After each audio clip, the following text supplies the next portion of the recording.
அந்தோணியாரே, புனிதம் மிகுந்தவரே, நாடி வரும் எம்மவர்க்கு நாளும் ஒரு வரம் தந்து எம்மை வழி நடத்தும் புனித அந்தோணியாரே, புனிதம் மிகுந்தவரே, நாடி வரும் எம்மவர்க்கு நாளும் ஒரு வரம் தந்து எம்மை வழி நடத்தும்.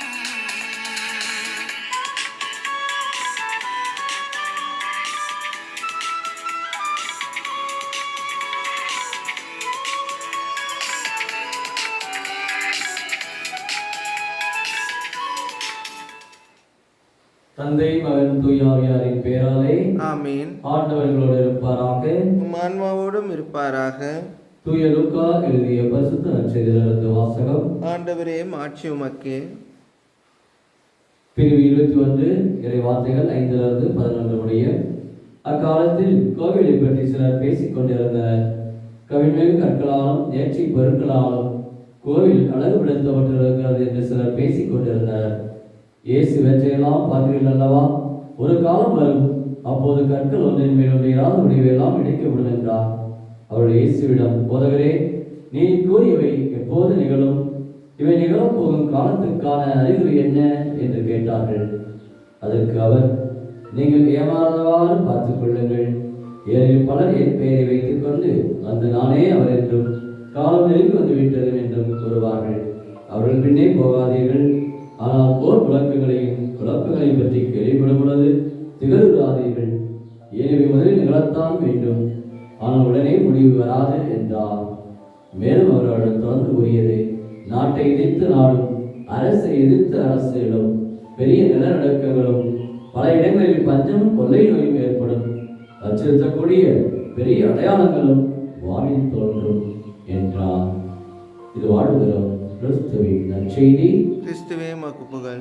இயேசுவின் பிரியமான தூய அந்தோனியார் பக்தர்களே, கோடி அற்புத தூய அந்தோனியார் நம் ஒவ்வொருவருடைய வாழ்விலும் பல புதுமைகளை, உடைகளை, வரங்களை கொடுத்து கொண்டே இருக்கின்றார். இந்த நவம்பர் மாதத்திலே ஜெபித்துக் கொண்டிருக்க நம் ஒவ்வொருவரையுமே கோடி அற்புத தூய அந்தோனியார் பரிந்துரையால் உடல் நலமும் உள்ள நலமும் பெற நமக்காக இடத்தில் வேண்டுகின்றார்.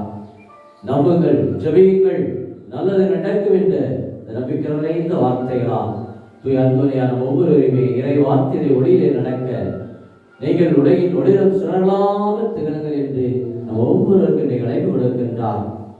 இன்றைய முதல் வாசகத்திலே தூய யோவான் தான் கண்ட அந்த காட்சியை நம் ஒவ்வொருவருக்குமே கூறுகின்றார். இதோ ஒரு அறிவாலை எடுத்து அறுவடை செய்யும், ஏனெனில் அறுவடை காலம் வந்துவிட்டது, மண்ணுலகம் என்னும் பயிர் முற்றிவிட்டது என்று உரத்த குரலில் கற்கிறார் என்று குறிப்பிடுகின்றார். பாருங்கள், அறுவடை காலம் வந்துவிட்டது என்று சொல்கிற பொழுது இந்த உலகினுடைய முடிவு காலம் இதோ நெருங்கிக் கொண்டிருக்கிறது. எங்கு பார்த்தால் போர் முழக்கங்கள். இன்னும் 3 ஆண்டுகளாக நடக்கக்கூடிய அந்த இஸ்ரேல் உக்ரைன் போர் இன்னும் முடிவுக்கு வரவில்லை.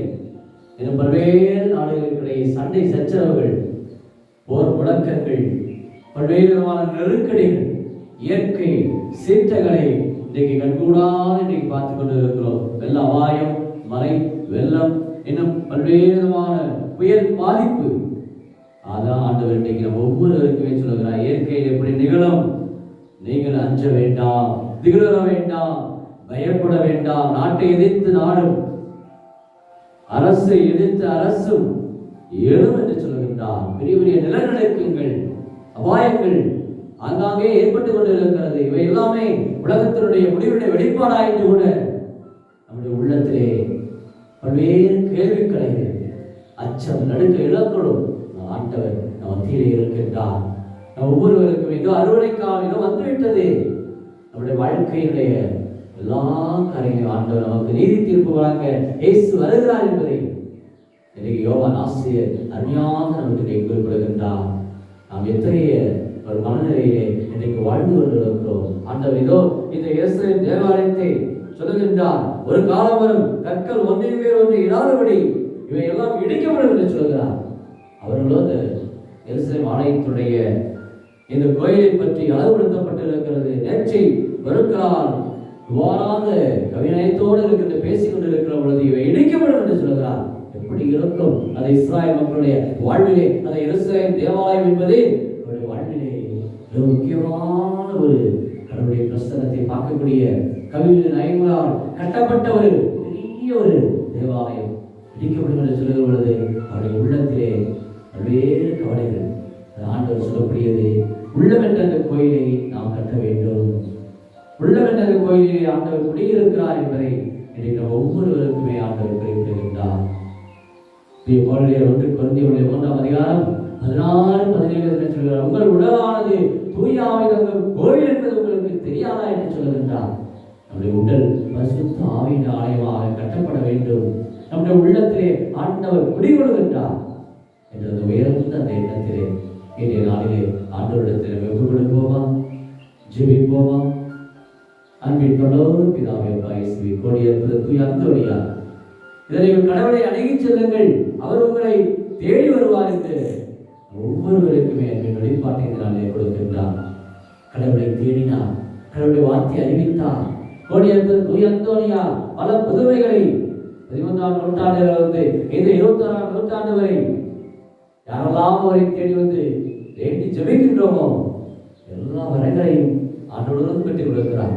இந்த நாளிலே ஆண்டவருடைய கரங்களை ஒப்புக்கொடுத்து இறை வல்லமை ஆட்களும்படி கொடியேற்பது தூய அந்தோனியா நவநாளை ஜெபித்துக் கொண்டிருக்க ஒவ்வொரு குடும்பத்தாருக்குமே பல பிரச்சனைகள், குடும்ப பிரச்சனைகள், கைதமாய் உடல் உள்ள உபாதைகள் என பல்வேறு இயற்கை சீற்றங்களால் பாதிக்கப்பட்ட மக்கள், வீடுகளை இழந்து புடமைகளை இழந்து தவித்துக் கொண்டிருக்கிற பிள்ளைகள், வெள்ள அபாயம் எங்கும் மழை வெள்ளத்தினால் பல நோய்களுக்கு, தொற்று நோய்களுக்கு ஆளாக்கப்பட்ட பிள்ளைகள், இதோ கொள்ளை நோய்கள் ஏற்படும் என்று ஆண்டவர் நச்சீர சொல்ல போர் முழக்கங்கள், எங்கு பார்த்தாலும் நிம்மதி இல்லாத நிலைகள், குடும்பத்தில் சண்டை சச்சரவுகள், குழப்பங்கள், வேதனைகள், நெருக்கடிகள், என்ன செய்வது, நாளை என்ன செய்வது, அடுத்த நாள் என்ன செய்வது என்ற பல அங்கலாய்ப்புகள், மன உளைச்சல்கள், மன அழுத்தங்கள் மொத்தமாக நீங்கள் கொடியேற்பது அந்தனுடைய கரங்களிலே நாங்கள் ஒப்புக் கொடுத்து இந்த நாள் ஒரு இனிமையான நாளாக, ஆசீர்வாதம் நிறைந்த நாளாக, உடல் நோய்கள், மன நோய்கள் நீங்க தேவனுடைய கிருபை ஒவ்வொரு இந்த நாளை ஆட்கொள்ளபடி, நம்மை பாதுகாக்கப்படி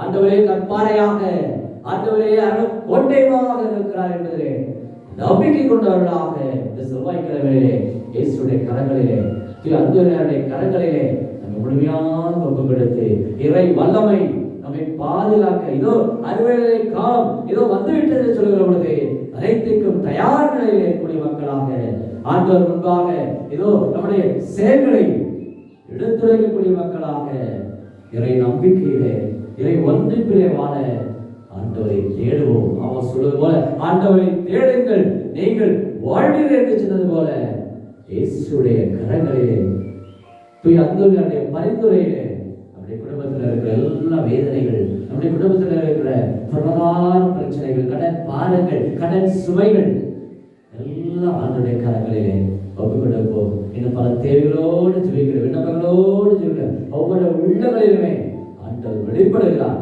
இந்த நாள் ஒரு ஆசீர்வாதம் நிறைந்த நாளாக ஆண்டவர் ஒவ்வொருவரை கொண்டு வந்த நம்பிக்கையிலே வேண்டி ஜெபிப்போம். எங்கள் ஆண்டவராகிய கிறிஸ்து வழியாக உம்மை கொண்டாடுகிறோம். ஆமென்.